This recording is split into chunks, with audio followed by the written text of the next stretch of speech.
ಎಲ್ರಿಗೂ ನಮಸ್ಕಾರ. ನೀವು ನೋಡ್ತಾ ಇದ್ದೀರಾ ಸುದ್ದಿ ಸಮಯ ನ್ಯೂಸ್ ಚಾನಲ್. ಇದು ಡೆನ್ ನೆಟ್ವರ್ಕ್. ನಾನು ಮಹರ್ದ ಡಾಕುಳಿಗೆ ಮತ್ತೆ ಒಂದಿಷ್ಟು ಹೊಸ ಸುದ್ದಿಗಳನ್ನು ತೆಗೆದುಕೊಂಡು ನಾವು ನಿಮ್ಮ ಮುಂದೆ ಬರ್ತಾ ಇದ್ದೀವಿ. ಈ ದಿನದ ಪ್ರಮುಖ ಹೆಡ್ಲೈನ್ಸ್ಗಳನ್ನು ನೋಡ್ಕೊಂಡು ಬರೋಣ. ಭಾಲ್ಕಿ ತಾಲೂಕಿನ ವರವಟ್ಟಿ ಬಿ ಗ್ರಾಮದಲ್ಲಿ ಜರುಗಿದ ಅಸ್ಪೃಶ್ಯತೆ ನಿವಾರಣೆ ಮತ್ತು ದೌರ್ಜನ್ಯ ತಡೆ ಕಾರ್ಯಕ್ರಮ, ಕೋಮು ಸೌಹಾರ್ದತೆ ಅರಿವು ಮೂಡಿಸುವ ಸಮಾರಂಭ, ಕಾನೂನು ದುರುಪಯೋಗ ತಡೆಯಬೇಕಾಗಿದೆ. ಖಟಕ್ ಚಿಂಚೋಳಿ ಪ್ರಭಾಕರ್ ಪಾಟೀಲ್ PSI ಹೇಳಿಕೆ. ಮಾರ್ಚ್ 17ರಂದು ಬೆಳಗ್ಗೆ 11 ಗಂಟೆಗೆ ಬಲಗೈ ಸಮುದಾಯಗಳ ವತಿಯಿಂದ ಬೃಹತ್ ಹೋರಾಟ. ನಗರದ ಅಂಬೇಡ್ಕರ್ ವೃತ್ತದಲ್ಲಿ ಬೃಹತ್ ಹೋರಾಟದ ಕರಪತ್ರ ಬಿಡುಗಡೆ. ಮಾದಿಗ ಸಮಾಜದ 2 ಕಿಡಿಗೇಡಿಗಳು ನಮ್ಮ ನಾಯಕರನ್ನ ಕೆರಳಿಸುವ ಕಾರ್ಯ ಮಾಡ್ತಾ ಇದ್ದಾರೆ. ಪ್ರೊಫೆಸರ್ ವಿಠಲ್ ದಾಸ್ ಪ್ಯಾಗೆ ಆಕ್ರೋಶ. ಇಂದಿನ ಕಾಲದಲ್ಲಿ ಕಾನೂನು ದುರುಪಯೋಗ ಮಾಡಿಕೊಳ್ತಾ ಇರುವಂಥವರ ಸಂಖ್ಯೆ ದಿನೇ ದಿನೇ ಜಾಸ್ತಿ ಆಗ್ತಾ ಇದೆ. ಹಾಗಾಗಿ ಅಂತಹ ಒಂದು ಅನಿವಾರ್ಯತೆಯನ್ನು ನಾವೆಲ್ಲರೂ ಕೂಡ ತಡೆಯುವಂತಹ ಅವಶ್ಯಕತೆ ಇದೆ ಅನ್ನುವಂಥ ಮಾತನ್ನು ಖಟಕ್ ಚಿಂಚೋಳಿ PSI ಆಗಿರ್ತಕ್ಕಂತಹ ಪ್ರಭಾಕರ್ ಪಾಟೀಲ್ ಅವರು ಹೇಳ್ತಾರೆ. ಅವರು ಎಲ್ಲಿ ಯಾವ ಕಾರ್ಯಕ್ರಮದಲ್ಲಿ ಹೇಳ್ತಾರೆ ಅಂತಂದರೆ, ಸಮಾಜ ಕಲ್ಯಾಣ ಇಲಾಖೆಯ ಮತ್ತು Sahara rural development education society ಅಡಿಯಲ್ಲಿ ಇವರ ಒಂದು ಸಂಯುಕ್ತ ಆಶ್ರಯದಲ್ಲಿ ಭಾಲ್ಕಿ ತಾಲೂಕಿನ ವರವಟ್ಟಿಯ ಒಂದು ಸರ್ಕಾರಿ ಪ್ರಾಥಮಿಕ ಶಾಲೆಯ ಒಂದು ಆವರಣದಲ್ಲಿ ನಡೆದಿರ್ತಕ್ಕಂತಹ ಒಂದು ಅಸ್ಪೃಶ್ಯತೆ ನಿವಾರಣೆ ಹಾಗೂ ದೌರ್ಜನ್ಯ ತಡೆ ಕಾಯ್ದೆ ಅಡಿಯಲ್ಲಿ ನಡೆದಿರುವಂತಹ ಕೋಮು ಸೌಹಾರ್ದತೆಯ ಅರಿವು ಮೂಡಿಸುವಂಥ ಕಾರ್ಯಕ್ರಮದ ವಿಚಾರಗೋಷ್ಠಿ ಕಾರ್ಯಕ್ರಮದಲ್ಲಿ ಅವರು ಮಾತಾಡ್ತಾರೆ. ಮುಂದುವರೆದವ್ರು ಏನು ಹೇಳ್ತಾರೆ ಅಂತಂದರೆ, ಈ ದೇಶದ ಕಾನೂನಿಗೆ ಗೌರವ ಕೊಡ್ತಕ್ಕಂಥ ಕಾರ್ಯ ಆಗಬೇಕಾಗಿದೆ. ಅವರು ಭಾಳ ಒಂದು ಅರ್ಥಪೂರ್ಣವಾಗಿ ಇನ್ನೊಂದು ಮಾತನ್ನು ಹೇಳ್ತಾರೆ. ಈ ದೇಶದಲ್ಲಿ 100 ಜನ ಅಪರಾಧಿಗಳಿಗೆ ಶಿಕ್ಷೆ ಆಗದೇ ಇದ್ದರೂ ಪರವಾಗಿಲ್ಲ, ಆದರೆ ಒಬ್ಬ ನಿರಪರಾಧಿಗೆ ಶಿಕ್ಷೆ ಆಗಬಾರ್ದು ಅನ್ನುವಂಥದ್ದೇ ನಮ್ಮ ಕಾನೂನಿನ ಪ್ರಮುಖ ಮೂಲ ಧ್ಯೇಯ. ಸೊ ಹಾಗಾಗಿ ನಿರಪರಾಧಿಗಳಿಗೆ ಯಾವುದೇ ಕಾರಣಕ್ಕೂ ಕೂಡ ಶಿಕ್ಷೆ ಆಗಬಾರ್ದು ಅನ್ನುವಂಥ ಮಾತನ್ನು ಕೂಡ ಅವ್ರು ಹೇಳ್ತಾರೆ. ಆಮೇಲೆ ಇನ್ನೊಂದು ಮಾತೇನು ಹೇಳ್ತಾರೆ ಅಂದರೆ, ಎಲ್ಲರೂ ಕೂಡ ಕಾನೂನಿಗೆ ಗೌರವ ಕೊಡಬೇಕು, ಸಂವಿಧಾನಕ್ಕೆ ಗೌರವವನ್ನು ಕೊಡಬೇಕು, ಕಾನೂನನ್ನು ಯಾರು ಕೂಡ ದುರುಪಯೋಗ ಮಾಡ್ಕೋಬಾರ್ದು ಅನ್ನುವಂಥ ಮಾತನ್ನು ಕೂಡ ಹೇಳಿದರು. ಈ ಸಂದರ್ಭದಲ್ಲಿ ಗ್ರಾಮ ಪಂಚಾಯತ್ ಕಾರ್ಯದರ್ಶಿ ರೇಖಾ ಅವರು ಕೂಡ ಕಾರ್ಯಕ್ರಮವನ್ನು ಉದ್ಘಾಟನೆ ಮಾಡ್ತಾರೆ. ಆಮೇಲೆ ಸರ್ಕಾರಿ ಪ್ರೌಢಶಾಲೆ ಶಿಕ್ಷಕ ಶಿವಾನಂದ್ ಜಾಗೀರ್ದಾರ್ ಅವರು ಕೂಡ ಅಧ್ಯಕ್ಷತೆಯನ್ನು ವಹಿಸಿ ಮಾತಾಡ್ತಾರೆ. ಸಹಾರಾ ರೂರಲ್ ಡೆವಲಪ್ಮೆಂಟ್ ಮತ್ತು ಎಜುಕೇಷನ್ ಸೊಸೈಟಿ ಅಧ್ಯಕ್ಷೆ ಕವಿತಾ ಮಚ್ಕುರೆ ಅವರು ಮಾತಾಡ್ತಾ, ಪರಿಶಿಷ್ಟ ಜಾತಿ ಪರಿಶಿಷ್ಟ ಪಂಗಡದ ಸಮಾಜದ ಜನರ ಮೇಲೆ ಆಗ್ತಾ ಇರುವಂತಹ ದೌರ್ಜನ್ಯಗಳನ್ನು ತಡೆಯುವುದಕ್ಕಾಗಿ ಸಮಾಜ ಕಲ್ಯಾಣ ಇಲಾಖೆಯೊಂದಿಗೆ ಕೈ ಜೋಡಿಸಿ ಪ್ರತಿ ಹಳ್ಳಿಗಳಲ್ಲಿ ಈ ಕಾರ್ಯಕ್ರಮವನ್ನು ಮಾಡ್ತಾ ಬಂದಿದ್ದೇವೆ. ಹೀಗಾಗಿ ನಮ್ಮ ಪ್ರಯತ್ನಕ್ಕೆ ಪ್ರತಿಯೊಬ್ಬರು ಕೂಡ ಕೈ ಜೋಡಿಸಬೇಕು ಅನ್ನುವಂಥ ಮಾತನ್ನು ಹೇಳಿದರು. ಮಹಾಂತೇಶ್ ಹಾಗೂ ನಾಗಯ್ಯ ಸ್ವಾಮಿ ತಂಡದವರಿಂದ ಅರಿವಿನ ಜಾಗೃತಿ ಹಾಡುಗಳನ್ನು ಪ್ರಸ್ತುತಪಡಿಸಲಾಯಿತು. ಕಾರ್ಯಕ್ರಮದಲ್ಲಿ ಪ್ರೌಢಶಾಲಾ ಮುಖ್ಯ ಶಿಕ್ಷಕಿ ಶಾಂತಾಬಾಯಿ ಸಜ್ಜನ್ ಅವರು ಹಾಜರಿದ್ದರು. ಮುಖ್ಯ ಶಿಕ್ಷಕ ದಯಾನಂದ್ ಅವರಿದ್ದರು. ನಿವೃತ್ತ ಶಿಕ್ಷಕ ಪ್ರದೀಪ್ ಮುರುಘಾ, ವಾಮನ್ ಭೌರಾವ್ ಸೇರಿದಂತೆ ಇನ್ನು ವಿದ್ಯಾರ್ಥಿನಿಯರು ಕೂಡ ಈ ಸಂದರ್ಭದಲ್ಲಿ ಹಾಜರಿದ್ದರು. ವಿಚಾರ ಸಂಕಿರಣ ಮತ್ತು ಕೋಮು ಸೌಹಾರ್ದತೆ ಅರಿವು ಮೂಡಿಸುವ ಕಾರ್ಯಕ್ರಮ. ವೇದಿಕೆ ಮೇಲೆ ಆಸೀನರಿದ್ದಂಥ ಎಲ್ಲ ಹಿರಿಯರಿಗೆ ಹಾಗೂ ಈ ಊರಿನ ಎಲ್ಲ ಗಣ್ಯರಿಗೆ ಹಾಗೂ ಎಲ್ಲ ನಮ್ಮ ಮುದ್ದಿನ ಮಕ್ಕಳಿಗೆ, ಈಗ ತಮಗೆ ಪರಿಶಿಷ್ಟ ಜಾತಿಯ ಬಗ್ಗೆ ಅವರು ಸರರು ಎಲ್ಲ ವಿವರವಾಗಿ ತಿಳಿಸಿದ್ದಾರೆ ಹಾಗೂ ಬೀದಿ ನಾಟಕ ಮುಖಾಂತರ ತಮ್ಮ ಎಲ್ಲರಿಗೆ ಹೇಳಿದ್ದಾರೆ. ಈಗ ತಮ್ಮೆಲ್ಲರಿಗೂ ಗುರುತಿರುವ ಹಾಗೆ ನಮ್ಮ ಭಾರತ ದೇಶ ಸ್ವತಂತ್ರ ಆಗಿ ಸುಮಾರು ಈಗ ಇನ್ನೊಂದು ವರ್ಷ ಆದರೆ 80 ವರ್ಷ ಆಗುತ್ತದೆ. ಆದರೂ ಸಹ ಇನ್ನೂ ನಮ್ಮ ಜೊತೆ ದೇಶದಲ್ಲಿ ಜಾತಿ ಧರ್ಮಗಳ ನಡುವೆ ಭಾಳ ತಾರತಮ್ಯ ನಡೀತಾ ಇದೆ. ಇವೆಲ್ಲ ಈಗ ನೀವೆಲ್ಲ ಇಷ್ಟೆಲ್ಲ ಮಕ್ಕಳು ಕುಂತ್ರಿ, ಯಾರ ಗುರ್ತೇನೆ ಯಾರ ಜಾತಿ ಯಾರ ಕೇಳ್ತೀರಿ? ನೀವು ಕೇಳಲ್ಲ.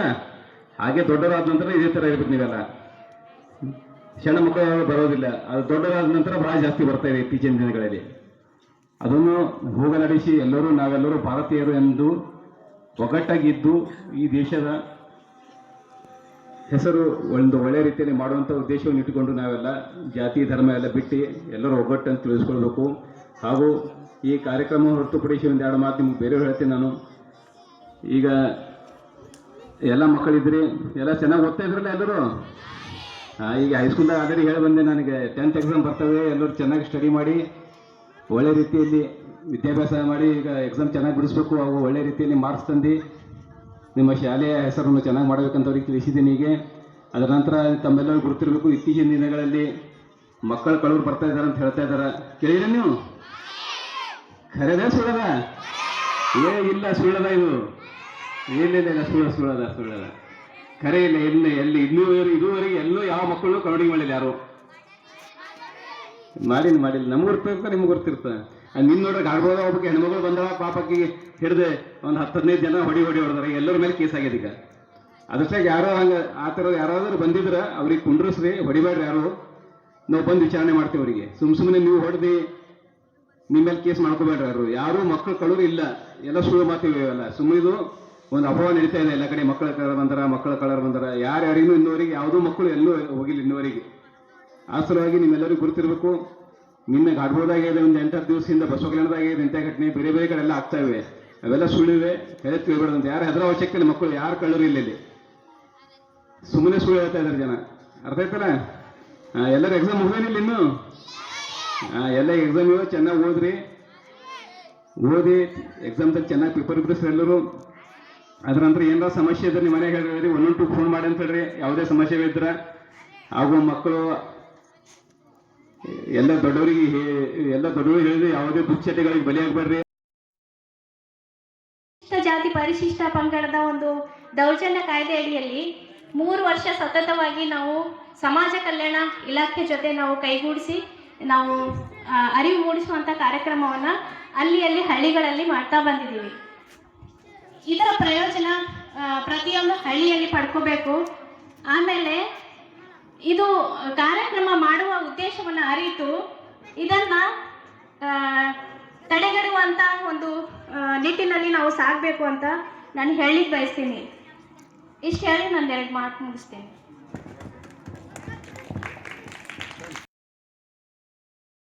ಬೀದರ್ ನಗರದಲ್ಲಿ ಮಾರ್ಚ್ 17ರಂದು ಬೆಳಿಗ್ಗೆ 11 ಗಂಟೆಗೆ ಬಲಗೈ ಸಮುದಾಯಗಳ ವತಿಯಿಂದ ಒಂದು ಬೃಹತ್ ಹೋರಾಟ ನಡೀತಾ ಇದೆ. ಈ ಹೋರಾಟ ಯಾಕೆ ನಡೀತಾ ಇದೆ ಅನ್ನುವಂಥದ್ದು ಎಲ್ರಿಗೂ ಕೂಡ ಈಗಾಗಲೇ ಗೊತ್ತಿರತಕ್ಕಂಥ ವಿಷಯ. ಏನು ನ್ಯಾಯಮೂರ್ತಿ ನಾಗಮೋಹನ್ ದಾಸ್ ಅವರ ವರದಿ ಇದೆ, ಆ ವರದಿಯಿಂದ ನಮಗೆ ಅನ್ಯಾಯ ಆಗ್ತಾ ಇದೆ, ಆ ಅನ್ಯಾಯವನ್ನು ಸರಿಪಡಿಸಲೇಬೇಕು, ಇಲ್ಲ ಅಂತಂದರೆ ನಾವು ಬೃಹತ್ ಹೋರಾಟವನ್ನು ಮಾಡ್ತೇವೆ ಅನ್ನುವಂಥ ಒಂದು ಪಣ ತೊಟ್ಟಿರುವಂತೆ ಬಲಗೈ ಸಮುದಾಯ ಮಾರ್ಚ್ 17ರಂದು ಬೀದರ್ ನಗರದ ಒಂದು ಅಂಬೇಡ್ಕರ್ ವೃತ್ತದಲ್ಲಿ ಬೃಹತ್ ಹೋರಾಟವನ್ನು ಹಮ್ಮಿಕೊಂಡಿದೆ. ಆ ಹೋರಾಟದ ನಿಮಿತ್ತವಾಗಿ ಅದೇ ಒಂದು ನಗರದ ಡಾಕ್ಟರ್ BR ಅಂಬೇಡ್ಕರ್ ಅವರ ವೃತ್ತದಲ್ಲಿ ಕರಪತ್ರ ಕೂಡ ಬಿಡುಗಡೆ ಮಾಡಿದ್ದಾರೆ. ಆಮೇಲೆ ಈ ಒಂದು ಸಮುದಾಯದ ಹಿರಿಯ ನಾಯಕರಾಗಿರ್ತಕ್ಕಂಥ, ಮುಖಂಡರಾಗಿರ್ತಕ್ಕಂಥ ಹಾಗೂ ಬೀದರ್ ವಿಶ್ವವಿದ್ಯಾಲಯದ ಡೀನ್ರಾಗಿರ್ತಕ್ಕಂಥ ಪ್ರೊಫೆಸರ್ ವಿಠ್ಠಲ್ದಾಸ್ ಪ್ಯಾಗೆ ಅವರು ಮಾತನಾಡ್ತಾ ಒಂದು ವಿಷಯವನ್ನು ಹೇಳ್ತಾರೆ. ಬಲಗೈ ಸಮುದಾಯ ಒಳ ಮೀಸಲಾತಿ ವಿರೋಧ ನಮಗಿಲ್ಲ, ಆದರೆ ಮಾದಿಗ ಸಮಾಜದ ಕೆಲವು ಕಿಡಿಗೇಡಿಗಳು ಬಲಗೈ ಸಮುದಾಯದ ನಾಯಕರಾಗಿರ್ತಕ್ಕಂಥ ಮಲ್ಲಿಕಾರ್ಜುನ್ ಖರ್ಗೆ ಅವರ, HC ಮಹಾದೇವಪ್ಪನವರ ಮತ್ತು ಡಾಕ್ಟರ್ G ಪರಮೇಶ್ವರ್ ಮತ್ತು ಪ್ರಿಯಾಂಕ್ ಖರ್ಗೆ ಅವರಿಗೆ ಉದ್ದೇಶಪೂರ್ವಕವಾಗಿ ಅವಮಾನಿಸುವಂಥ ಕೆಲಸವನ್ನು ನಿರಂತರವಾಗಿ ಅವರು ಮಾಡ್ಕೊಂಡು ಬರ್ತಾ ಇದ್ದಾರೆ. ನಮ್ಮಲ್ಲಿಯೇ ದ್ವೇಷ ಭಾವನೆಯನ್ನು ಬೆಳೆಸ್ತಕ್ಕಂಥ ಪ್ರಯತ್ನವನ್ನು ಮಾಡ್ತಾ ಇದ್ದಾರೆ. ಆಮೇಲೆ ಅಶಾಂತಿ ಮೂಡಿಸುವಂತಹ ಇಂತಹ ವ್ಯಕ್ತಿಗಳಿಗೆ ತಕ್ಕ ಉತ್ತರವನ್ನು ನಾವು ನೀಡ್ತೇವೆ ಅನ್ನುವಂಥ ಮಾತನ್ನು ಬೀದರ್ ವಿಶ್ವವಿದ್ಯಾಲಯದ ಡೀನ್ ಪ್ರೊಫೆಸರ್ ವಿಠ್ಠಲ್ದಾಸ್ ಪ್ಯಾಗೆ ನಿವೃತ್ತ ಪ್ರಾಚಾರ್ಯರು ಅವರು ಈ ಸಂದರ್ಭದಲ್ಲಿ ಹೇಳ್ತಾರೆ. ನಗರದ ಅಂಬೇಡ್ಕರ್ ವೃತ್ತದಲ್ಲಿ ಅವರು ಹೋರಾಟದ ಕರಪತ್ರವನ್ನು ಬಿಡುಗಡೆಯನ್ನುಗೊಳಿಸಿ ಮಾಧ್ಯಮದವರೊಂದಿಗೆ ಮಾತನಾಡ್ತಾರೆ. ರಾಜ್ಯದಲ್ಲಿ ಜಸ್ಟಿಸ್ ನಾಗಮೋಹನ್ ದಾಸ್ ಅವರ ಒಳ ಮೀಸಲಾತಿ ಅವೈಜ್ಞಾನಿಕ ವರದಿಯಿಂದ ಸೃಷ್ಟಿಯಾದ ಗೊಂದಲ ಪ್ರವರ್ಗ B ಮತ್ತು ಪ್ರವರ್ಗ C ಈ ಸಮುದಾಯಗಳಿಗೆ ಶೈಕ್ಷಣಿಕ ಹಾಗೂ ಉದ್ಯೋಗದಲ್ಲಿ ಸಾಕಷ್ಟು ಅನ್ಯಾಯ ಆಗ್ತಾ ಇದೆ ಅನ್ನುವಂಥ ಮಾತನ್ನು ಕೂಡ ಹೇಳಿದರು. ರೋಸ್ಟರ್ ಬಿಂದು ಪ್ರಕಾರ ಮೊದಲು ಯಾವ ರೀತಿಯಾಗಿತ್ತೋ ಅದನ್ನೇ ಮಾಡಬೇಕು, ಅದು ಬಿಟ್ಟು ನಾವು ಈಗಾಗಲೇ ಜಾಸ್ತಿ ತಿಂದಿದ್ದೀವಿ, ಒಂದಿಷ್ಟು ನೀವು ಸುಮ್ಮನೆ ಕೂತ್ಕೊಳ್ಳಿ, ಇನ್ನು ಮುಂದೆ ಇನ್ನೊಂದು ಸ್ವಲ್ಪ ಅವ್ರು ತಿನ್ನಲಿ ಅನ್ನುವಂಥ ನೇರವಾದ ಈ ಮಾತುಗಳನ್ನು ನಾಗಮೋಹನ್ ದಾಸ್ ಅವರು ಹೇಳಬಾರ್ದಾಗಿತ್ತು. ಯಾವ ರೀತಿಯಾಗಿ ಮೊದಲಿತ್ತೋ ಅದೇ ಪದ್ಧತಿಯನ್ನು ಅಳವಡಿಸ್ಕೋಬೇಕು. ಆಮೇಲೆ ನಮ್ಮ ಒಂದು ಮುಂದಿನ ಪೀಳಿಗೆಗಾಗಿ ನಾವು ಈ ಹೋರಾಟವನ್ನು ಮಾಡ್ತಾ ಇದ್ದೇವೆ. ಸರ್ಕಾರ ಕೂಡಲೇ ಈ ಒಂದು ಅನ್ಯಾಯವನ್ನು, ಈ ಅವೈಜ್ಞಾನಿಕ ವರದಿಯನ್ನು ಸರಿಪಡಿಸಬೇಕು. ಇಲ್ಲದೇ ಇದ್ದರೆ ಮುಂದಿನ ದಿನಗಳಲ್ಲಿ ಮತ್ತಷ್ಟು ನಾವು ರಾಜ್ಯದಾದ್ಯಂತ ಹೋರಾಟವನ್ನು ಮಾಡ್ತೀವಿ ಅನ್ನುವಂಥ ಮಾತನ್ನು ಕೂಡ ಅವರು ಹೇಳಿದರು. ಯಾವುದೇ ಸಮುದಾಯದ ಹಕ್ಕು ನಾವು ಕೇಳ್ತಾ ಇಲ್ಲ. ನಮಗೆ ದಕ್ಕಬೇಕಾದ ಮೀಸಲಾತಿ ನೈತಿಕವಾಗಿ ಕೇಳುವುದು ನಮ್ಮ ಸ್ವಾಭಿಮಾನದ ಪ್ರತೀಕವಾಗಿದೆ. ಆದ ಕಾರಣ ಯಾವುದೇ ಕಾರಣಕ್ಕೂ ನಮ್ಮ 101 ಸಮುದಾಯಗಳಿಗೆ ಅನ್ಯಾಯವಾಗದಂತೆ ನಮ್ಮನ್ನು ಆಳುತ್ತಿರುವ ಸರ್ಕಾರ ಬಿಂದು ಶ್ರೇಣಿಯಲ್ಲಿ ಆಗಿರುವ ಗೊಂದಲ ಸರಿಪಡಿಸಿ ನ್ಯಾಯ ನೀಡಲು ಸರ್ಕಾರಕ್ಕೆ ಒತ್ತಾಯಿಸಲು ಮಾರ್ಚ್ 17ರಂದು ಬೀದರ್ನಲ್ಲಿ ಬೃಹತ್ ಹೋರಾಟವನ್ನು ರೂಪಿಸಲಾಗಿದೆ ಎಂದು ಬಲಗೈ ಸಮುದಾಯಗಳ ಒಳ ಮೀಸಲಾತಿ ಹೋರಾಟ ಸಮಿತಿ ಬೀದರ್ನ ಅಧ್ಯಕ್ಷ ಮಹೇಶ್ ಗೋರ್ನಾಳ್ಕರ್ ಕೂಡ ಹೇಳ್ತಾರೆ. ಹಿರಿಯರಾದ ಡಾಕ್ಟರ್ ಕಾಶಿನಾಥ್ ಚೆಲ್ವಾ ಮಾತನಾಡಿ, 17ರಂದು ನಡೆಯುವ ಹೋರಾಟ ನಮ್ಮ ಮಕ್ಕಳ ಉಜ್ವಲವಾದ ಭವಿಷ್ಯಕ್ಕಾಗಿ ನಡೆಯುತ್ತಿದೆ. ಬೀದರ್ ಜಿಲ್ಲೆಯ ಮಹಾಜನತೆ ಡಾಕ್ಟರ್ ಬಾಬಾ ಸಾಹೇಬ್ ಅಂಬೇಡ್ಕರ್ ಅವರ ಅನುಯಾಯಿಗಳು ಎಲ್ಲ ಕೆಲಸ ಕಾರ್ಯಗಳನ್ನು ಬದಿಗಿಟ್ಟು ಹೆಚ್ಚಿನ ಸಂಖ್ಯೆಯಲ್ಲಿ ಭಾಗವಹಿಸಿ ಯಶಸ್ವಿಗೊಳಿಸಬೇಕು ಅನ್ನುವಂಥ ಮಾತನ್ನು ಕೂಡ ಹೇಳಿದರು. ಬಲಗೈ ಸಮುದಾಯಗಳ ಒಳ ಮೀಸಲಾತಿ ಹೋರಾಟ ಸಮಿತಿಯ ಕಾರ್ಯಕಾರಿ ಸಮಿತಿ ಸದಸ್ಯರಾದ ಅರುಣ್ ಪಟೇಲ್, ಸಂಜುಕುಮಾರ್ ಸಾಗರ್, ಪವನ್ ಮಿಠಾರೆ, ಪ್ರಕಾಶ್ ರಾವಣ್, ರಾಹುಲ್ ಡಾಂಗೆ, ವಿನೋದ್ ಬಂದ್ಗೆ, ಪ್ರದೀಪ್ ನಾಟೇಕರ್, ಸೂರ್ಯಕಾಂತ್ ಸಾಧೋರೆ, ಭೀಮರಾವ್ ಮಾಲ್ಗತ್ತಿ, ಪ್ರಮುಖರಾದ ಶಿವಕುಮಾರ್ ನೀಲಿಕಟ್ಟಿ, ರಾಜ್ಕುಮಾರ್ ಮೂಲಭಾರತಿ, ಸಂಜುಕುಮಾರ್ ಮೇತ್ರೆ, ಉದಯ್ ನಾಯಕ್, ಮುಖೇಶ್ ರಾಯ್, ಸುನಿಲ್ ಡೋಳೆ, ಸಂತೋಷ್ ಸೂರ್ಯವಂಶಿ ಸೇರಿದಂತೆ ಇನ್ನೂ ಅನೇಕ ಜನರು ಈ ಸಂದರ್ಭದಲ್ಲಿ ಹಾಜರಿದ್ದರು. ಡಾಕ್ಟರ್ BR ಅಂಬೇಡ್ಕರ್ ಅವರಿಗೆ ಜಯವಾಗಲಿ, ಆಮೇಲೆ ಒಳ ಮೀಸಲಾತಿಯನ್ನು ಸರಿಪಡಿಸಲೇಬೇಕು ಅನ್ನುವಂಥ ಒಂದು ಕೂಗು ಈ ಸಂದರ್ಭದಲ್ಲಿ ಕೇಳಿ ಬಂತು.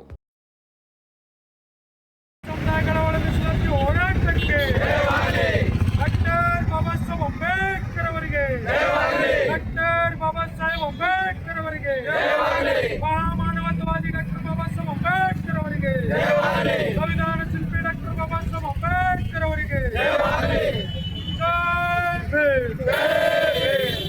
ಇವತ್ತು ದಿನಾಂಕ 17/3/2026ರಂದು ಬೀದರ್ನಲ್ಲಿ ಬಲಗೈ ಸಮುದಾಯದ ವತಿಯಿಂದ ಹಮ್ಮಿಕೊಂಡಿರುವ ಬೃಹತ್ ಪ್ರತಿಭಟನೆಯಲ್ಲಿ ಭಾಗಿಯಾಗುವುದಕ್ಕಾಗಿ ಕರಪತ್ರವನ್ನು ಬಿಡುಗಡೆ ಮಾಡುವುದಕ್ಕಾಗಿ ಡಾಕ್ಟರ್ ಬಾಬಾ ಸಾಹೇಬ್ ಅಂಬೇಡ್ಕರ್ ಸರ್ಕಲ್ನಲ್ಲಿ ಸೇರಿದ್ದೇವೆ.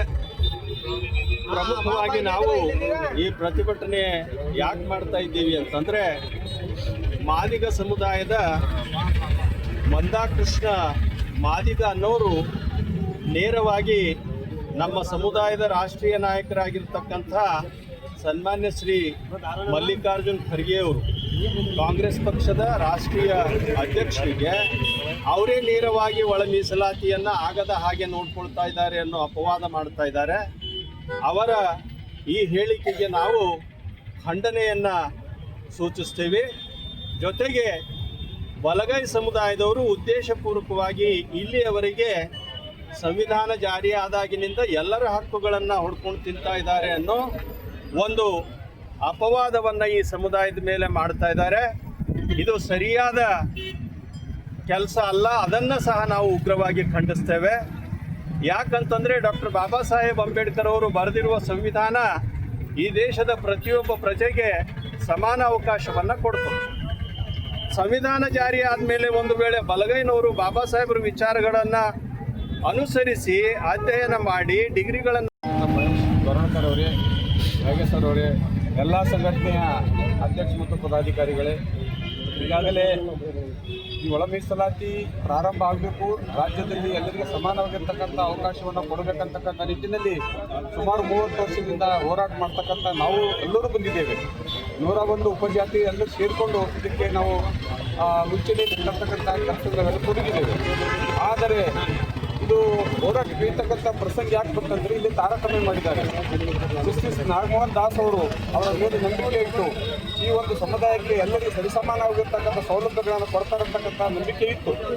ಆದರೆ ಅವರು ಸರಿಸಮಾನವಾಗಿರ್ತಕ್ಕಂಥ ವ್ಯವಸ್ಥೆ ಮಾಡದೆ ಒಂದೇ ಒಂದು ಜಾತಿಗೆ ಸೀಮಿತ ಇಟ್ಕೊಂಡು ಅವರಿಗೆ ಸೌಲಭ್ಯ ಕೊಡ್ತಕ್ಕಂಥ ಒಂದು ಅವಕಾಶ ಮಾಡಿಕೊಟ್ಟಿದ್ದಕ್ಕಾಗಿ ಎಲ್ಲರೂ ಇದ್ರ ಬಗ್ಗೆ ತಿಳ್ಕೊಂಡು ಪ್ರತಿಭಟನೆ ಮಾಡ್ತಕ್ಕಂಥ ವ್ಯವಸ್ಥೆ ನಾವು ಮಾಡಿದ್ದೇವೆ. ಬಾಬಾ ಸಾಹೇಬ್ ಅಂಬೇಡ್ಕರ್ ವೃತ್ತದಲ್ಲಿ ಬಲಗೈ ಸಮುದಾಯಗಳ ಒಳ ಮೀಸಲಾತಿ ಹೋರಾಟ ಸಮಿತಿ ವತಿಯಿಂದ ಏನು ದಿನಾಂಕ 17/3/2026ರಂದು ನಾವು ಬೀದರ್ ಜಿಲ್ಲೆಯ ಬೀದರ್ ನಗರದಲ್ಲಿ ಬೃಹತ್ವಾದ ಒಂದು ಪ್ರತಿಭಟನೆಯನ್ನು ಹಮ್ಮಿಕೊಂಡಿದ್ದೇವೆ. ಯಾವಾಗೋಸ್ಕರ ಅಂತಂದರೆ ಅವೈಜ್ಞಾನಿಕ ಜಸ್ಟಿಸ್ ನಾಗಮೋಹನ್ ದಾಸ್ ವರದಿಯಿಂದ ಏನು ಬಲಗೈ ಸಮುದಾಯಕ್ಕೆ ಅದು ಒಂದು ಮರಣ ಶಾಸನವಾಗಿದೆ. ಅದರಿಂದ ನಮ್ಮ ಬದುಕು ಪೂರ್ತಿ ನಾವು ಇದ್ದು ಸತ್ತಂಗೆ ಮಾಡಿದ್ದಾರೆ ನಾಗಮೋಹನ್ ದಾಸ್ ಅವರು. ನಮಗೆ ಆ ಒಂದು ರೋಸ್ಟರ್ ಬಿಂದುದಿಂದ ನಮಗೆ ನೌಕರಿನೂ ಸಿಗ್ತಾಯಿಲ್ಲ, ಒಳ್ಳೆಯ ವಿದ್ಯಾಭ್ಯಾಸ ಸಿಗ್ತಾಯಿಲ್ಲ, ನಮಗೆ ಒಳ್ಳೆಯ ಶಿಕ್ಷಣ ಸಿಗ್ತಾಯಿಲ್ಲ. ಯಾಕೆ ಈ ಒಂದು ದುಶ್ಮನಿ ನಮ್ಮ ಬಲಗೈ ಸಮುದಾಯದಲ್ಲಿ ಇಟ್ಕೊಂಡಿರೋ ನಮ್ಮ ಯಾರು ಅಂದರೆ ನಾಗಮೋಹನ್ ದಾಸ್ ಅವರು ಮತ್ತು ಸರ್ಕಾರ ಅನ್ನೋದು ಪ್ರಶ್ನೆ ಮಾಡಲಿಕ್ಕೆ ನಾವು 17ನೇ ತಾರೀಕು ಇಡೀ ಬೀದರ್ ಜಿಲ್ಲೆಯ ಎಲ್ಲ ಬೌದ್ಧ ಉಪಾಸಕರು ಡಾಕ್ಟರ್ ಬಾಬಾ ಸಾಹೇಬ್ ಅಂಬೇಡ್ಕರ್ ಅನುಯಾಯಿಗಳು ಎಲ್ಲ ಸೇರಿಕೊಂಡು ನಾವು ಸರ್ಕಾರಕ್ಕೆ ಪ್ರಶ್ನೆ ಮಾಡ್ತಾ ಇದ್ದೀವಿ. ಯಾವುದೇ ಕಾರಣಕ್ಕೂ ಯಾವುದೇ ಒಂದು ಹುದ್ದೆ ಕೊಟ್ಟರೆ ಯಾರಿಗೂ ತಾರತಮ್ಯ ಆಗಬಾರ್ದು, ಯಾರಿಗೂ ಅನ್ಯಾಯ ಆಗಬಾರ್ದು. ಏನು ಶೆಡ್ಯೂಲ್ ಕಾಸ್ಟ್ನಲ್ಲಿ 101 ಜಾತಿ ಇದ್ದೀವಿ, 101 ಜಾತಿಗೂ ಸರಿಸಮಾನಾಗಿ ಒಂದು ಪಾಲು ಸಿಗಬೇಕನ್ನೋ ನಿಟ್ಟಿನಲ್ಲಿ ಹೋರಾಟ ಮಾಡ್ತಾ ಇದ್ದೀವಿ. ಇದುವರೆಗೂ ಸುದ್ದಿ ಕೊಟ್ಟಿರುವ ನಾನು ಮಹಾರ್ಧನ ಆಕುಳಿಗೆ ಮತ್ತೆ ಮುಂದಿನ ವಾರ್ತೆಗಳೊಂದಿಗೆ ಭೇಟಿಯಾಗೋಣ. ವಂದನೆಗಳು.